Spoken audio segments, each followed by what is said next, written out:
어느새 봄꽃이 지고 푸르른 녹음이 우거지기 시작했죠. 화창한 날씨에 야외로 나들이 가시는 분들도 많을 텐데요. 네. 아름다운 자연을 좀 더 뜻깊게 둘러보고 싶진 않으신가요? 네, 오늘 탐구인에서는 숲을 읽어주는 남자, 생태만화가 황경택 작가와 함께 얘기 나눠보겠습니다. 어서 오세요. 네, 안녕하세요. 네, 방금 전 제가 생태만화가다 이렇게 소개를 네네. 해드렸는데 작가님 직업이 그렇게 다양하다고 들었습니다. 잠깐 소개해 주시죠. 첫 번째로는 만화가 생태 만화가이고요. 예. 그다음에 또 단순히 만화만이 아니라 그냥 그림 그리는 자연을 그리는 작가이기도 하고요. 네, 또 숲 해설가라는 직업도 있습니다. 해설가요? 숲을 해설해주는 오. 일이고요. 또 그걸 잘하려면 공부를 해야 되잖아요. 네. 또 숲 연구가이기도 하고 또 그거를 아이들에게 주로 전하게 됩니다. 그러니까 숲에 관련돼서 오시는 분들이 어른보다 아이들이 많다 보니까 네. 아이들은 또 놀이로서 그걸 접하게 되니까 예. 그래서 그걸 놀이로 전달해 주기 위해서 놀이를 만들거나 기획하는 일도 하거든요. 그건 또 생태놀이 코디네이터라고도 합니다. 아, 생태놀이 코디네이터 처음 들어본데. 네. 이 정도면은 뭐 생태 만화가가 아니라 생태 전문가다라는 그러게요. 느낌이 들고요. 네, 감사합니다. 혹시 생태찌개 좋아하시나요? 아주 좋아합니다. 네, 이 정도면 뭐 생태와 관련된 모든 것을 좋아하신다라고 보는 네네. 것 같은데 네. 이렇게 생태, 그러니까 자연과 숲에 관심을 갖게 된 계기가 있을까요? 특별한 계기라기보다는 제가 태어난 곳이 이 전라북도 임실이라고 네, 알죠. 예. 산골짜기예요. 예, 네, 아무래도 거기서 태어나서 자라다 보니까 자연스럽게 자연에 관심이 생긴 것 같고요. 예. 어른이 되어서 이제 직업적으로 좀 더 본격적으로 관심 갖게 된 것은 만화가가 된 뒤에 어느 날 그 산책하다가 남산에서 울음소리를 들었어요. 예. 무슨 소리요?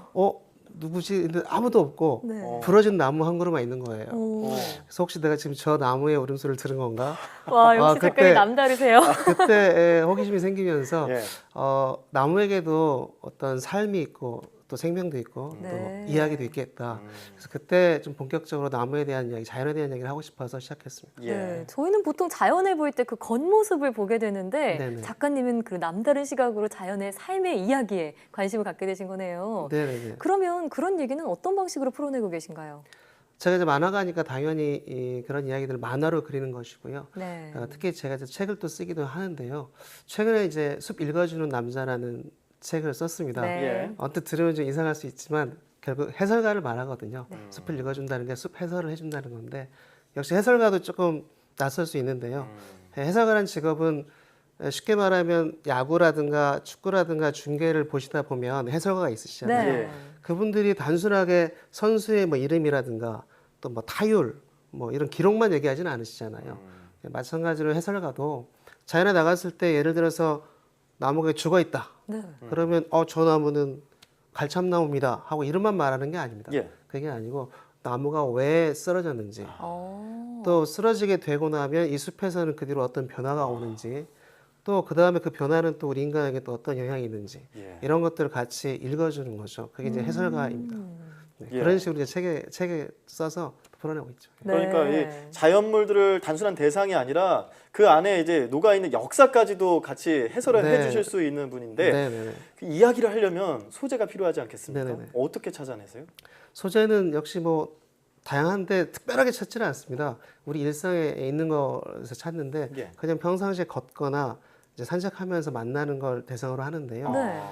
쉽게 말하면 일상에 있는데 우리가 잘 모르는 것들. 예. 예를 들어 보면 개나리는 아시잖아요. 네, 흔하죠. 개나리는 누구나 다 알고 있지만 혹시 개나리 열매 보신 적 있나요? 개나리 열매가 있나요? 모든 식물은 열매가 열리게 돼 있거든요. 아, 그렇네요. 그런데 개나리 열매를 본 적이 전혀 없죠. 없는 것 네. 같아요. 왜냐하면 개나리가 열매를 잘 안 맺히거든요. 안 아. 맺거든요. 네, 특성상 잘 안 어. 맺게 돼 있습니다. 네. 그러니까 당연히 저는 산책하다 개나리를 보면 간간히 맺히는 열매를 찾게 되겠죠. 예. 네. 찾다 보면 발견하면 신기하니까 또 어. 그리게 되고. 어. 네, 그래서 예. 일상에 있는데 우리가 잘 놓치는 것 이런 네. 것들을 위주로 공부를 하고 이렇게 그리고 있죠. 예. 네. 저희도 이제 개나리 보면 열매를 찾게 되겠네요. 이제. 그러게요. 네네네네. 좀 아, 네. 찾아봐야겠어요. 한번 찾아보십시오. 예, 예. 네, 이렇게 좀 멀리 있는 풍경이 아니라 일상 속에서 가까이 있는 자연을 좀 소재로 다루시는 것 같은데요. 네네. 근데 그렇게 하나하나 자세히 관찰한 것들을 그림으로 그려내시잖아요. 네네네. 특별한 이유가 있으신가요? 그림을 가장 특별한 이유 첫 번째는 제가 좋아하니까 하는 거죠. 네. 그림 그리는 거 워낙 좋아하니까 어릴 때부터 그래서 그림을 그리는 게 맞고 그거 말고도 이제 보통 저 말고도 많은 사람들이 자연을 그리는데 그리는 이유가 있습니다. 1차적으로 그리려면 자세히 봐야 되죠. 네. 자세히 보면 그것이 갖고 있는 어떤 특성이라든가 정보를 알게 되죠. 음. 네, 그리고 그러는 동안에 시간이 오래 지나니까 계속 보니까 기억이 또 잘 나요. 나중에 봐도 기억이 잘 되고 네. 또 그려놓은 거를 나만 보는 게 아니고 또 다른 사람도 볼 수가 있고 예. 네, 또 세밀화라고 하는 영역이 있는데 그건 뭐냐면 사진으로도 찍을 수 있잖아요, 자연을. 네. 근데 사진은 빛의 예술이기 때문에 어떻게 보면 이렇게 왜곡되거나 아니면 초점이 어디에 맞으면 어딘지 안 맞거나 이렇게 네. 흐려지기도 하잖아요.